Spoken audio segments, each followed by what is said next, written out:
नमस्कार, मैं श्यामगिरी। आप देख रहे हैं TMD India news 24। India news 24 में आप सभी दर्शकों का स्वागत। प्रधानमंत्री नरेंद्र मोदी द्वारा दिए गए बयान फिर से रिपीट किए गए और यह एक रोड शो के दौरान प्रधानमंत्री ने फिर वही बयान दोहराया कि आप सोना मत खरीदिए, आप खाद मत खरीदिए, आप शादी ब्याह में सोना मत दीजिए, बारात मत बुलाइए, यही सब फिर कहा। लेकिन मोदी जी का राय उल्टा पड़ गया। मोदी जी का यह राय इस देश को डुबाने वाला है। यह बात सच है कि व्यवस्थाएं चरमरा ही नहीं गई हैं, व्यवस्थाएं खत्म हो चुकी हैं। इन बातों को आप दर्शकों को अपने ध्यान में बिठा लेना पड़ेगा कि इस सरकार से आप उम्मीद नहीं कर सकते कि आपके किसी भी जरूरत को यह पूरा कर सके, क्योंकि प्रधानमंत्री नरेंद्र मोदी ने यह राय तो दी कि आप बाइक मत चलाइए, कार मत चलाइए, आप मेट्रो और ट्रेन से, बस से आप सफर कीजिए, लेकिन प्रधानमंत्री ने करोड़ों रुपए रोड शो में खर्च कर दिए।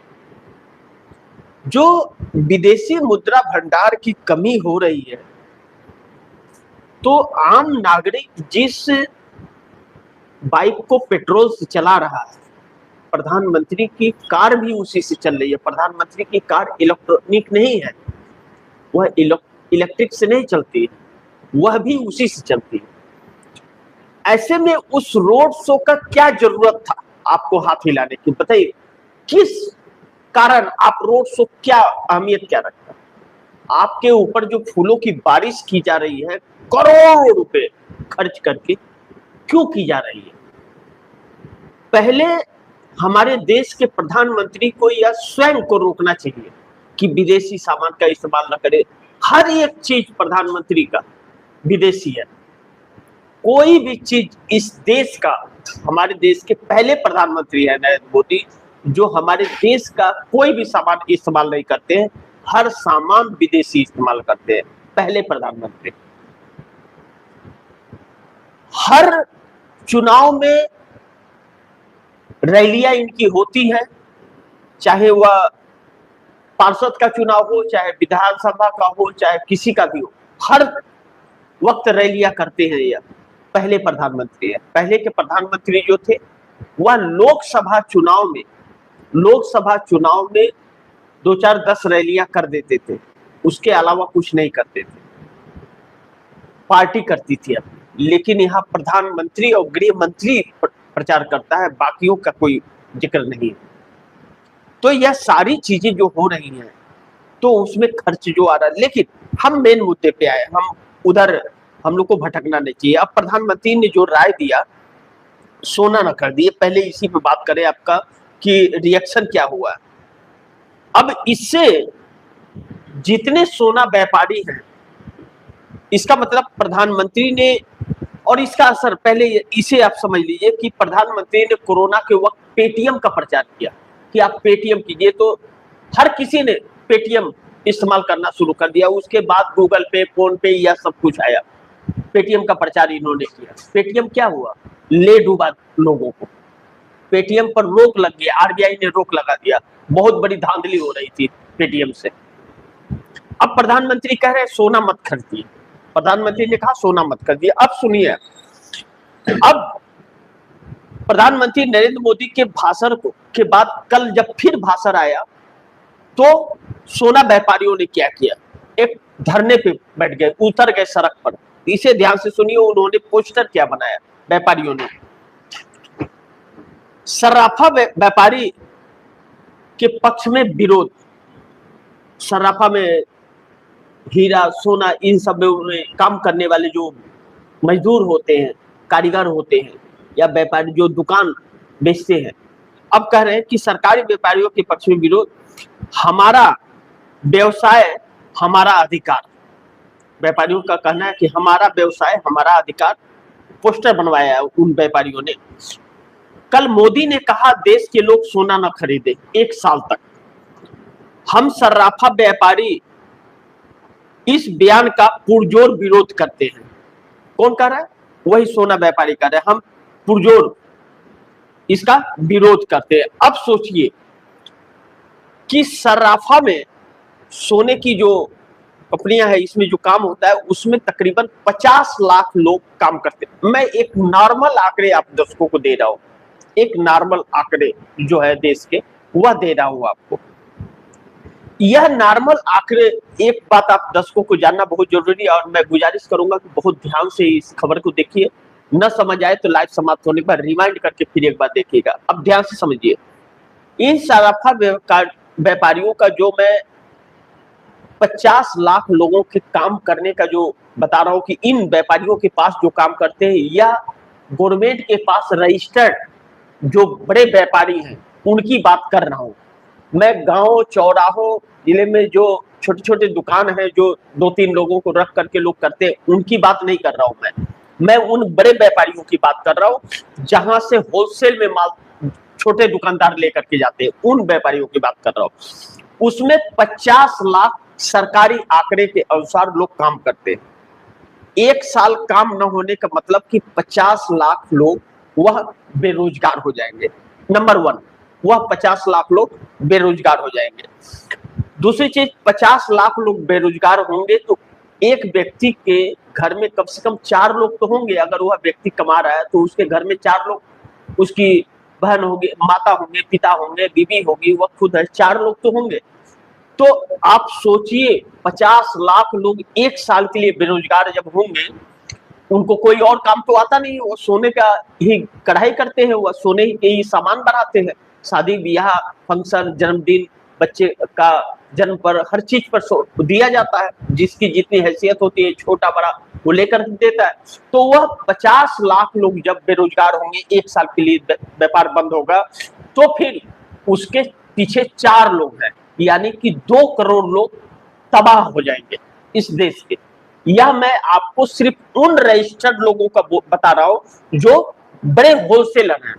अब ऐसे में वह जो 50 लाख लोगों का वह होगा, तो यह जो व्यापारी हैं, व्यापारियों ने लोन लिया हुआ है। अब इन व्यापारियों का जो चर्चा मैं कर रहा हूं, जिन व्यापारियों का, इनका जो बयान आया है, आधिकारिक तौर पर जो बयान आया है, व्यापारियों का कहना है कि मोदी जी कह रहे हैं कि 1 साल तक सोना मत खरीदो, यानी कि जनता सोना न खरीदे। पेटीएम के लिए इन्होंने बोला तो पूरा देश पेटीएम अपना लिया, गूगल पे, फोन पे, उसके बाद सब कुछ अपनाता गया।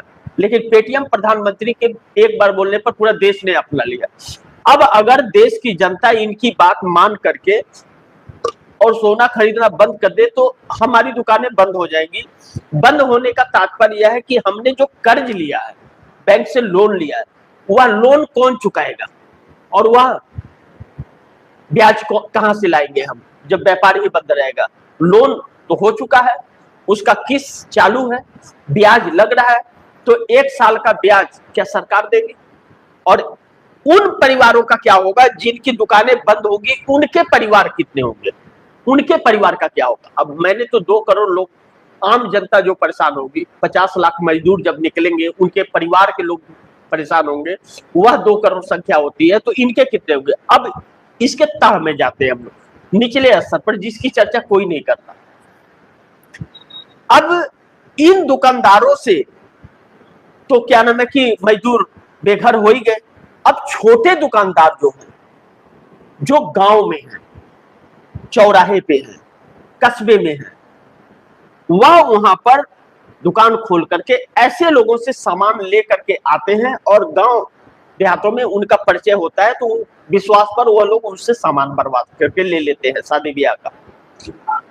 अब ऐसे में जब यह सारी चीजें हैं तो वह व्यक्ति भी एक व्यक्ति को मजदूर रखता है उसको बनाने के लिए अपने पास, या कोई आया तो जोड़ने के लिए, ये सब वो चीज के लिए रखता है। तो वैसे कितने होंगे इसका कोई काउंटिंग नहीं है। और ऐसे तकरीबन कहा जा रहा है कि 1 करोड़ के ऊपर होंगे ऐसे लोग, यानी कि 1.5 करोड़ लोगों को तो बेरोजगार आपने कर दिया और 1.5 करोड़ के परिवार को आपने एक झटके में, एक बयान से आपने तबाही मचा दी। अब इन व्यापारियों की चिंता यह है कि अगर प्रधानमंत्री के कहने पर देश पेटीएम अपना सकता है, तो प्रधानमंत्री ने जिस तरह से इमोशनल किया उससे तो क्या नाम है कि अगर सोना लेना लोगों ने बंद कर दिया तो हम तो बर्बाद हो गए। तो वह व्यापारी और वह मजदूर सड़क पर उतर गए। कल 50 लाख लोगों ने सड़क पर उतर करके सरकार को कोसा है। यह शुरुआत है, यानी कि दांव उल्टा पड़ रहा है। अब दांव उल्टा पड़ रहा है तो यह नाकामयाबी तो हमारे देश की सरकार की है कि निकम्मी है सरकार, इसने व्यवस्थाएं नहीं की। अब यह सब कुछ जो हो रहा है इसमें अमेरिका के चक्कर में यह हो रहा है, इस बात से इनकार नहीं करते। अब कल पीएमओ दफ्तर से लेकर के बाकी मंत्रालयों में बैठकों का दौर शुरू रहा। इस वक्त भी बैठक का आज भी अभी से कुछ पल बाद बैठकों का दौर शुरू होने जा रहा है कैबिनेट की। इस बैठक में क्या होगा, लेकिन अब बड़ी दिलचस्प यह है कि प्रधानमंत्री नरेंद्र मोदी की इस्तीफे की मांग होनी शुरू हो गई है। सड़क पर व्यापारी और मजदूर करने लगे हैं। और सबसे इससे भी बड़ी चीज कि अब यह सूर कहीं ना कहीं बीजेपी और आरएसएस के अंदर से निकलने लगा। दूसरा एक महत्वपूर्ण बिंदु मैं आप दर्शकों को बताऊं कि प्रधानमंत्री इतने सादगी से चल रहे हैं। अखबारों की हेडलाइन जो चल रही है अब कि मोदी ने, ध्यान से समझिए इसे, अखबार आप दर्शक जानते हैं कि प्री प्लांट होता है, इस सरकार का प्लांट करवाती है सबको, और किस तरह से असर पड़ रहा है इसका। अब मोदी अखबार छाप रहा है कि मोदी ने की अपील, यहां तेल के कुएं नहीं पेट्रोल डीजल बचाए, 1 साल सोना न खरीदे। यह हेडिंग दिया इन लोगों ने। और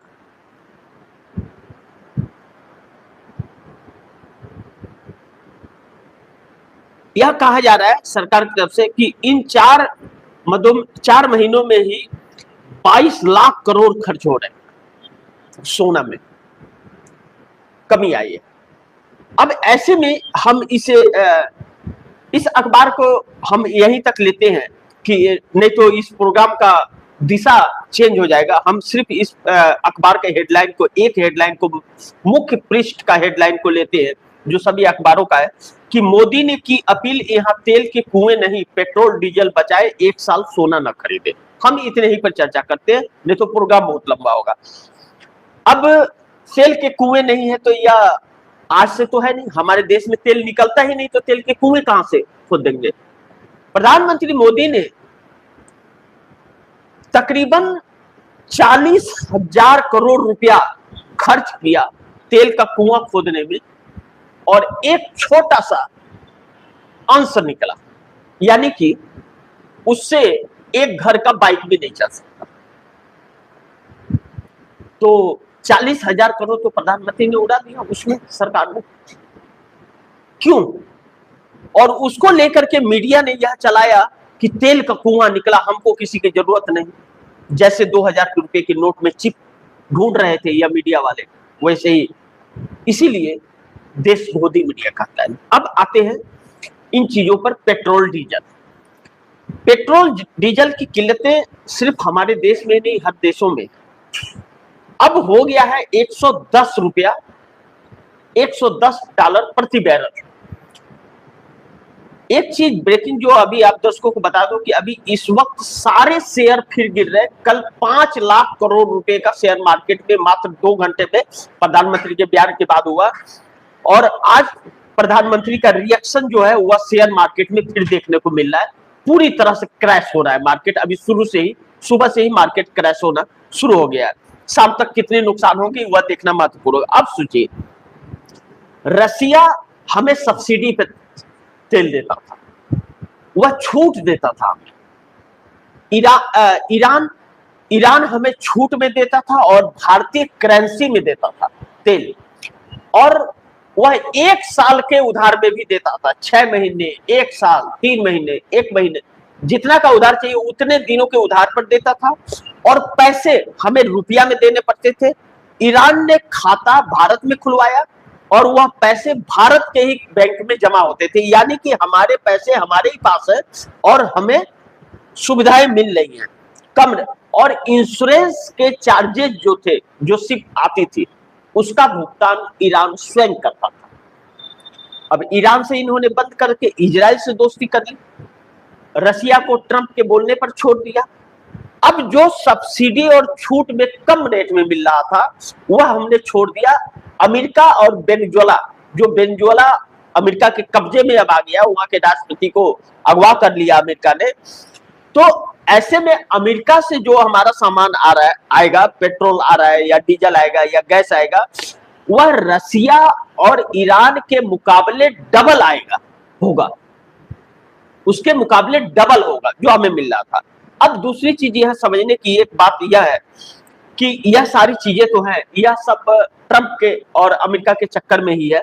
तो अब इससे एक चीज आप दर्शकों को जानना और भी बहुत जरूरी है, इसमें जो महत्वपूर्ण है कि हमें पता था कि हम आयल हमारे देश में नहीं तो हमने कब्जा नहीं किया। अब सवाल यह है कि जो महंगाई बढ़ाने की, पेट्रोल पे कहा जा रहा है कि 25 रुपया और डीजल पर बढ़ाया जाएगा। अब पेट्रोल 150 रुपये लीटर भी जा सकता है और डीजल 200 भी जा सकता है, इन बातों की भी तुलना हो रही है। अब सवाल यह है कि जो मैं $110 प्रति बैरल की बात किया हूं, जब 58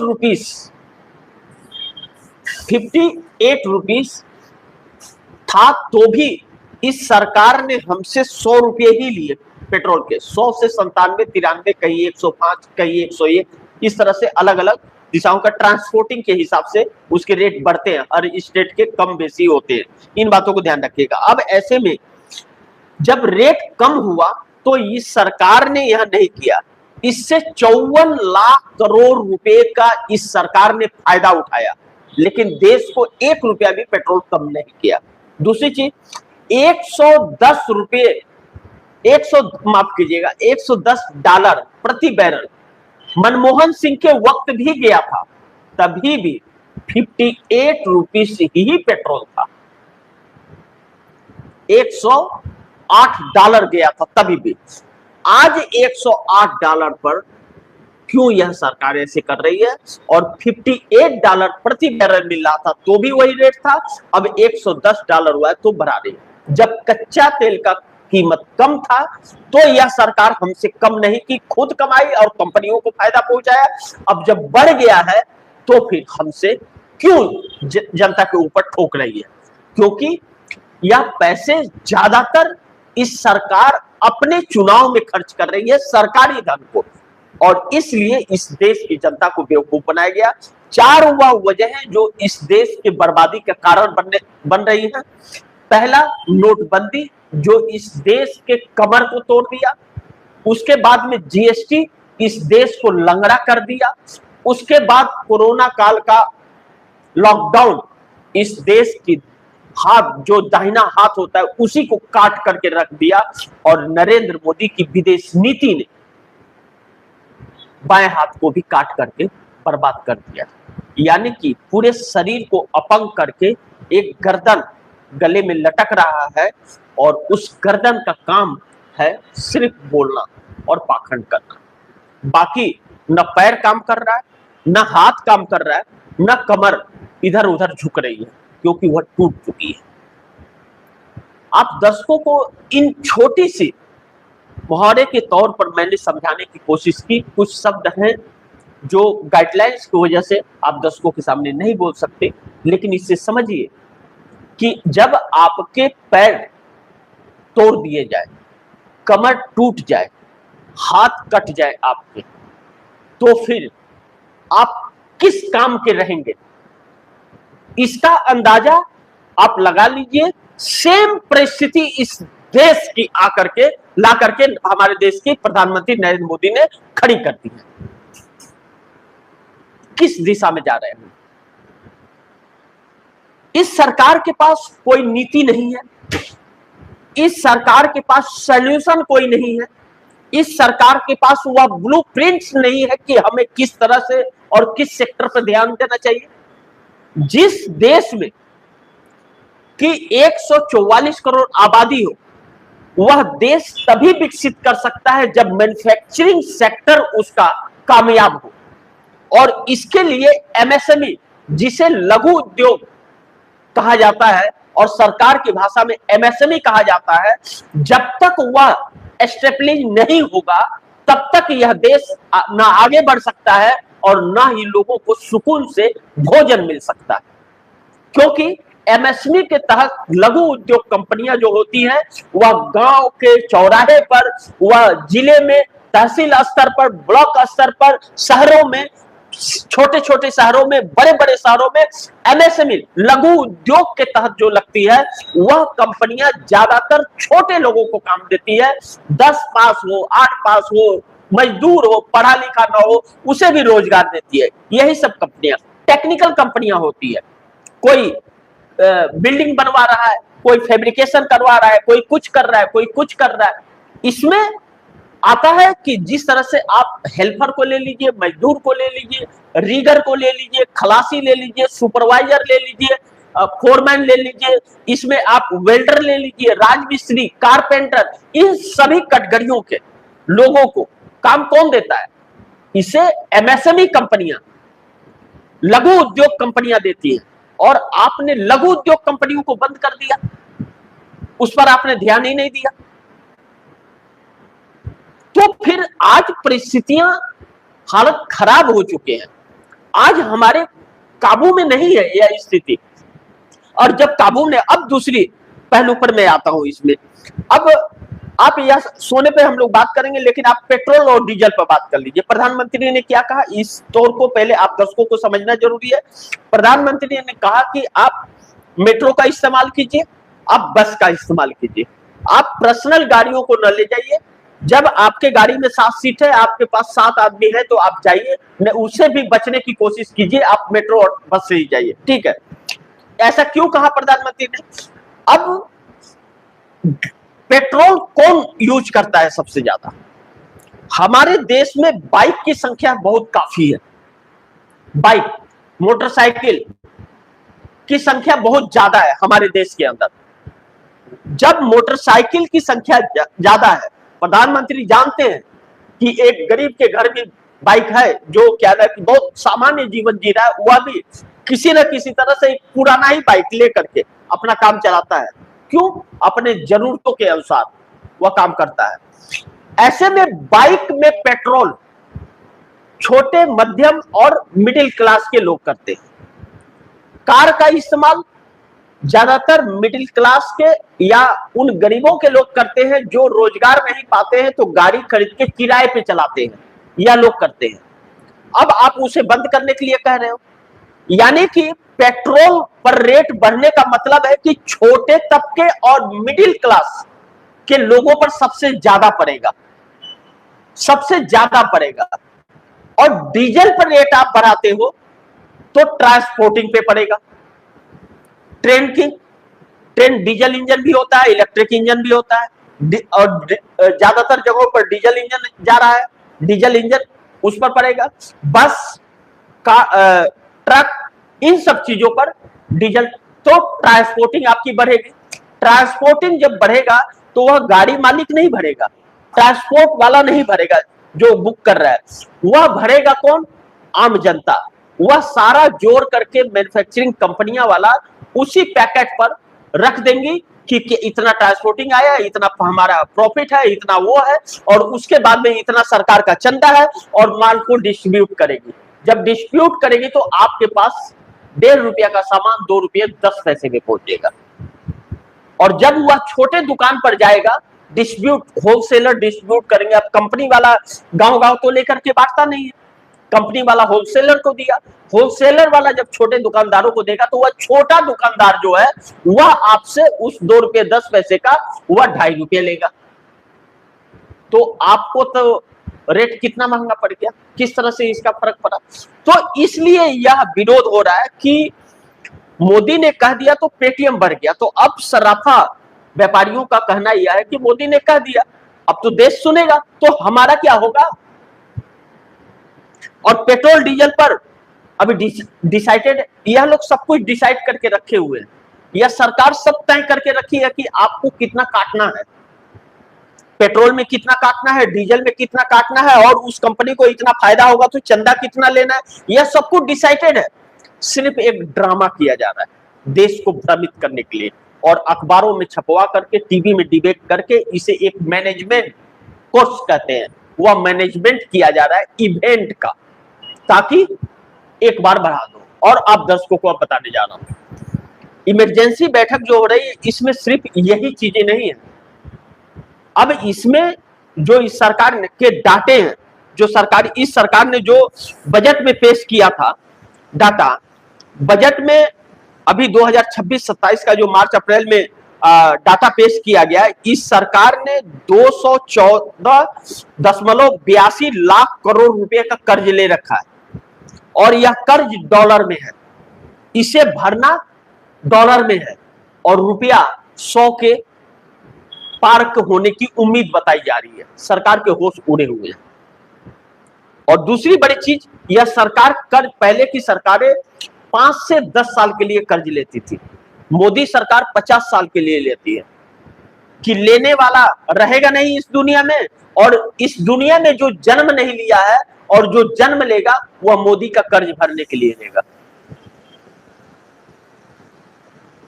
और रुपया जिस स्तर पर आ गया है, इससे और कमजोर ही होगा, इससे ऊपर जाने के हमारे सरकार के पास कोई ब्लूप्रिंट नहीं है इसका, और कोई भी देश आपके देश के साथ खड़ा नहीं है। यहां तक कि श्रीलंका हुआ, नेपाल हुआ, भूटान हुआ भी हमारे साथ नहीं खड़ा। हम काहे का विश्वगुरु? यही है विश्वगुरु की परिभाषा। और प्रधानमंत्री सुनते नहीं। ऐसे में अगर लीडर ऑफ अपोजिशन बात करना चाहता है, चर्चा करना चाहता है, तो आप बैठक नहीं करोगे, बात नहीं करोगे, चर्चा नहीं करोगे, बोलने नहीं दोगे, और आप देश को तहस नहस कर दोगे। आपके पास नीति है नहीं, तो यह इसे तानाशाही कहते हैं। तो अब पीएमओ में बैठक होगी, बैठक का कोई मतलब है नहीं। यह लोग तो सब पहले तय करके रखे हुए, जैसे चुनाव परिणाम में लोग तय करके रखता है कि हमको इतनी सीटें ले आनी है, और चाहे उसके लिए हर मर्यादा को तोड़ देना पड़े। अब 36 सीटों का सुप्रीम कोर्ट में हो गया, और सीजीआई को भी शक हो गया कि हाँ इसमें धांधली हुई है, और 100 सीटों का सीसीटीवी फुटेज दिखाने के लिए बंगाल का कहा जा रहा है। लेकिन यह आखिरी में, अभी यह टिप्पणी है सीजीआई का, आखिरी में वो उन्हीं टिप्पणी कुछ करते हैं, बाद में सरकार के साथ खड़े होते हैं। तो इंसाफ नहीं मिलेगा ममता बनर्जी को, यह सच है। इंसाफ की उम्मीद यह देश भी नहीं कर सकता है, इस बात से हम इंकार नहीं कर सकते। यह देश धोखा कब खाएगा इसका अंदाजा लगा सकता है, बाकी और कुछ नहीं, आपको कुछ नहीं मिलेगा। यानी कि अब एक चीज है इससे जो मैं आप दर्शकों को कहना चाहूंगा, इन परिस्थितियों में जैसे यह सरकार आर्थिक इमरजेंसी का ऐलान करेगी, यानी कि लॉकडाउन का, कि बच्चे घर में रहे, स्कूल न जाए, घर से पढ़े, बस नहीं जाएगा, लोग दफ्तर नहीं जाएंगे, घर से बैठ करके ऑनलाइन काम करें, मीटिंग वर्चुअल करें, लेकिन प्रधानमंत्री सड़क पर रोड शो करेंगे, इनके लिए लागू नहीं होता। इनके लिए कोई संविधान कानून लागू नहीं होता, देश के लिए लागू होता है। वैसे ही नरेंद्र मोदी की उल्टी गिनती शुरू हो जाएगी, यानी कि मोदी निश्चित चले जाएंगे। फिर उसके बाद मोदी का उभार नहीं, बहुत तेजी से ढलान में जाएंगे हमारे देश के प्रधानमंत्री। और दूसरा, आप यह कह सकते हैं कि सब कुछ खत्म हो चुका है इस देश के अंदर, कुछ भी नहीं बचा है मेरे भाई। और आप अगर आकलन स्वयं करें, आप भी इस देश के नागरिक हैं, स्वयं आप आकलन कीजिए, आप 50 साल से ज्यादा पीछे चले गए। आपके जो बच्चे आज जन्म लिए हैं, मैं आज की तारीख का बोल रहा हूं कि आज जो बच्चे जन्म ले रहे हैं, वह अपने लाइफ में सुकून से नहीं जी पाएंगे। वह मोदी के कर्ज भरते भरते, असुविधाओं के कारण, अलग अलग बंदिशों के कारण वह उलझ करके रह जाएंगे। यह बात सत्य है, यानी कि सब कुछ खत्म कर दिया है। और यह सब कुछ जो हो रहा है, यह सिर्फ और सिर्फ अमेरिका के चक्कर में हुआ।